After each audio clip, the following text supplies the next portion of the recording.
안녕하세요. 고양시 정신건강복지센터 센터장 이정성입니다. 제가 이제 말씀드릴 내용은 양극성 장애, 우리가 흔히 조울증이라고 부르는 병에 대해서 말씀드리려고 합니다. 양극성 장애잖아요. 그러니까 양쪽 극단을 왔다 갔다 한다는 얘기입니다. 그래서 우리가 많이 아는 우울증, 아까 반대가 조증이에요. 그러니까 기분이 막 가라앉는 우울증과 기분이 어떻게 보면 좀 들뜨는 조증 상태를 이렇게 왔다 갔다 한다. 그런 병을 저희가 양극성 장애라고 합니다. 그래서 흔히 조울증이라고 부르죠. 근데 우리가 흔히 하는 오해가 뭐냐면 뭐 이렇게 좀 사람들 중에 성격적으로 좀 감정 기복이 있는 분들이 있어요. 근데 그런 분들을 우리 양성장애를 하는 건 아니고, 우리가 보통 이 조증과 우울증이 왔다 갔다 하는 주기는 한 뭐 몇 주에서 몇 달 정도 되는 주기입니다. 그래서 한 번 우울하면 한 몇 주에서 몇 달 막 우울하다가 한 번 들뜨면 몇 주, 몇 달 이렇게 들뜨시고, 이런 경우를 저희가 보통 말하죠. 그래서 양성장애 원인을 뭘로 보냐면 그러니까 이게 스트레스가 관계있긴 하지만 양성장애의 경우는 양성장애가 생길 수 있는 어떤 분들은 태어날 때부터 좀 정해지는 경우들이 많아요. 그래서 유전적인 요인이 상당히 많습니다. 꼭 이제 부모 중에 누가 꼭 양성장애라서 그런 게 아니라 내가 알게 모르게 이렇게 유전적으로 소인이 내려오는 경우도 있거든요. 그래서 유전적인 요인 그런 것 때문에 흔히 말하는 식이요합 물질의 문제가 생겨서, 그리고 또 생체 리듬, 자고 일어나는 리듬의 문제가 생기면서 우리 병이 생긴다고 생각을 합니다. 그래서 일단 뭐 스트레스가 영향이 될 수는 있지만 많은 경우 이제 태어날 때부터 정해지는 경우가 있고요. 요즘 들어서 많이 부각이 되는 것이 이 양성장애 환자들이 좀 생체 리듬 자체가 보통 사람보다 좀 다르다고 알려져 있어요. 그래서 아까 말씀드린 것처럼 유전적으로 좀 문제가 있는 경우도 있다고 했죠. 그래서 태어날 때부터 좀 그러신 분들이 이제 생체 리듬이 몇 시에 자고 몇 시에 깨냐 이런 얘기잖아요. 근데 좀 리듬이 불규칙한 경우가 상당히 많습니다. 그래서 지금 오른쪽에 보여드리는 표가 우리 뇌에서 나오는 호르몬 중에 멜라토닌이라는 호르몬이 있어요. 이게 생체 리듬을 결정해주는 호르몬이거든요. 근데 이제 분홍색이 보통 사람들 멜라토닌 분비인데 잘 이렇게 보이는데, 양성장애 환자분들을 보면 정상분들하고 다르게 멜라토닌 분비가 조금 낮죠. 이렇게 분비량이 좀 적어요. 그래서 이런 것 때문에 생체 리듬 문제가 생기고 자는데도 문제가 생기고, 결국 우리가 많이 아는 세로토닌, 도파민 같은 식이요합 물질의 문제가 생겨서 결국 이제 양성장애가 생긴다, 우리 생각을 많이 합니다.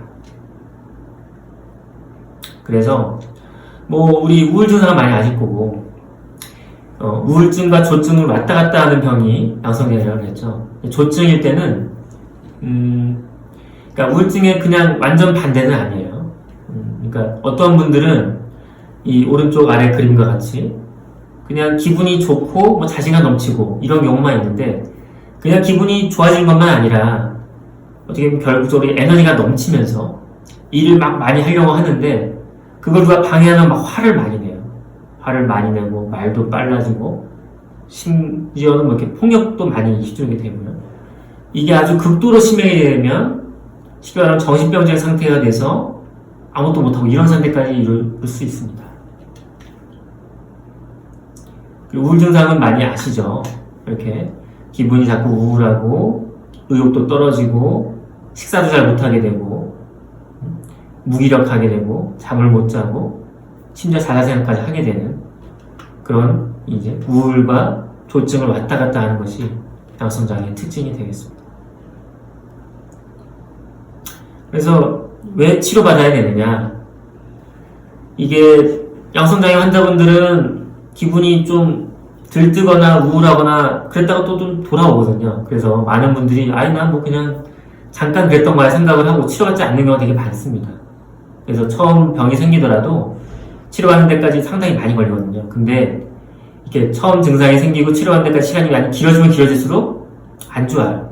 안 좋다는 게 치료도 잘 안 되고 여러 가지 생활의 지장도 많아지고, 그리고 양성장애 환자분들은 자살하는 게 상당히 많습니다. 우리가 그냥 좀 보통 기분이 있다가 우울해지는 거랑 기분이 아주 들떴다가 우울해지는 거는 이 격차가 다르잖아요. 기분이 좋았다가 우울해진 건 기복이 상당히 많기 때문에 더 어떻게 보면 우울증 환자보다 더 자살률이 높습니다. 아주 큰 일이죠. 그리고 이렇게 기복이 심하다 보니까 뭐 직장이나 학교 문제가 많죠. 그리고 한 번 병이 생겼다면 재발을 상당히 많이 해요. 그래서 평균을 내보면 한 번 병이 생겼다 그러면 한 9번 정도 재발을 한다고 알려져 있습니다. 그러니까 일단 병이 생겼다고 하면 나중에 또 생길 경우가 확률이 되게 높기 때문에 오랫동안 치료받으는 게 좋겠죠. 그래서 보시면 이게 어떤 데이터냐면 처음 병이 생기고 나서 치료받는 데까지 2년, 그러니까 처음 병이 생기고 2년 안에 치료받은 분하고 처음 병이 생긴 다음에 2년 넘어서 치료받은 분들이 비교했어요. 봤더니 빨리 치료받은 분들은 자살 시도자가 많지 않은데 나중에 치료받은 분들은 자살 시도하신 분들의 비율도 높고 자살 시도 횟수 자체도 거의 2배 가까이 됩니다. 그러니까 이 자살이라는 건 자살해서 돌아가신 분 얘기거든요. 그러니까 상당히 위험하니까 일단 병이 생겼다 하면 치료를 꼭 생각하셔야 되고요. 그래서 이거 우리나라 얘기가 아니고 프랑스에서 해본 거예요. 최근에 봤던 건데 처음 병이 생기고 나서 치료받는 데까지 대략 한 10년 걸립니다. 10년. 그래서 평균적인 환자분들을 보면 한 25세 처음 병이 생겨서 약을 처음으로 치료받는 데까지 3년이 걸려요. 그리고 처음 병이 생기고 4년 지나면 자살 시도하게 되고 병이 생기고 5년 뒤에 입원하시고 결국 치료를 받는데 한 10년 정도 걸립니다. 그래서 이 사이 상당히 얼마나 힘드시겠어요, 그죠? 25세, 35세 사이니까 뭐 학교 다니고 직장 취직하고 결혼도 하실 수 있고 이런 나이인데 이럴 때 많은 기간을 고생하시게 되니까 일단 병이 생기면 빨리 병원에 오셔서 치료를 시작하시는 것을 꼭 권유드리고 싶습니다. 그래서 양성장애는 뭐 스트레스 관련이 있긴 하지만 유전적으로 좀 뇌에 문제가 생기는 병이라고 했죠. 그래서 결국은 이제 뇌 신경나는 물질에 문제가 생기기 때문에 약물 치료가 가장 중요합니다. 그리고 약물 치료 외에도 스트레스를 잘 다뤄야 되기 때문에 또 상담, 정신치료가 중요하겠죠. 그래서 저희 근데 사실 양성장애 환자분들도 가족들도 많이 걱정하시는 게 약이 좀 많이 필요해요. 여러 알의 약을 드셔야 됩니다. 그래서 쓰는 약이 많습니다. 저희가 보통 대개 적어도 한 2가지 정도 약을 쓰는데 기분 안정제라는 약과 항염수변 약물이라고 써요. 항염수변 약물은 우리 흔히 이제 조현병에 쓰는 약인데 이게 또 기분 안정 효과가 있어요. 그래서 같이 씁니다.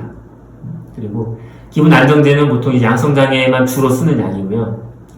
이게 많은 분들이 그냥 나를 이렇게 좀 우울하게 만든 약을 생각하시는데 그렇지 않습니다. 기분 안정제는 양성장애, 조증, 우울증 전부 다 효과가 있습니다.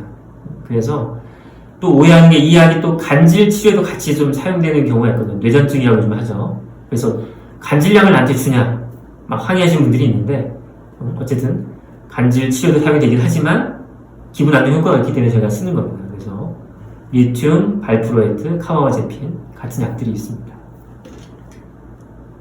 그래서 항염수변 약물과 기분 안정제에 쓰는 항염수변 약물은 사실 뭐 2가지 약이 다 부작용이 좀 있습니다. 항염수변 약물 같은 경우는 잠이 오고 입 마르고 변비가 있을 수 있고 좀 체중이 늘 수 있고요. 그 다음에 파킨슨 증상이라고 해서 몸이 좀 붓고 뭉클해지고 손 떨리고 이런 것들이 있을 수 있어요. 그래서 또 치료받다가 많은 분들이 손 떨리면은 이게 파킨슨 아니야 그래서 신경과 가서 검사 받으신 분이 있는데 사실 약 때문에 그럴 수 있습니다.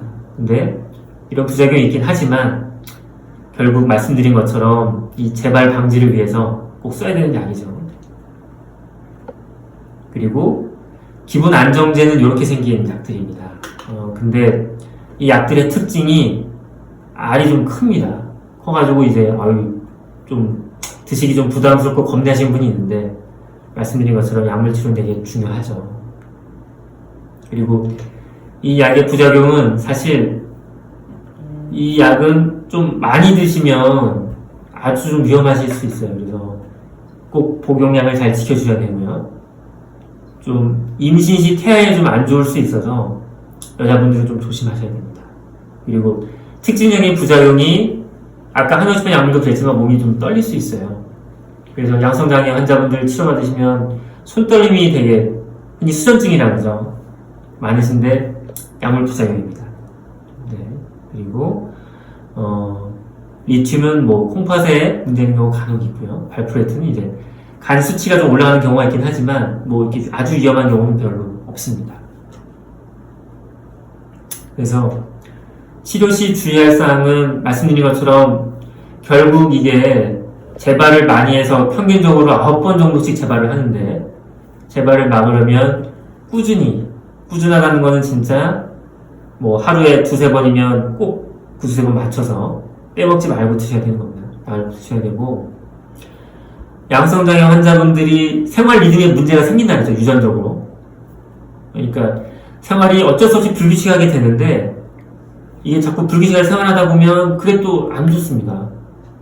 리듬이 불규칙하게 되다 보면 이 시원한 물질에 이상이 생겨서 기분 조절에 문제가 생겨요. 그렇기 때문에 좀 애써서 규칙적으로 그러니까 자는 시간, 아침에 일어나는 시간, 뭐 아침, 점심, 저녁 식사하는 시간 이런 것들을 좀 맞추는 게 좋고요. 리듬을 잘 맞추려면 낮 시간에 활동을 좀 많이 하시고 햇볕을 좀 많이 잘 보시는 게 좋습니다. 그리고 알코올, 술이죠, 술. 술 자체가 좀 감정 기복을 만들어요. 사람이 술 마시면 기분 좋은데 다음날 아침에 깨면은 기분 안 좋잖아요. 우울하잖아요.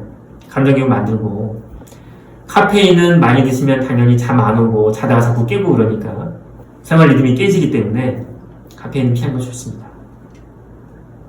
그래서 지금까지 말씀을 드렸고 경청해 주셔서 감사합니다.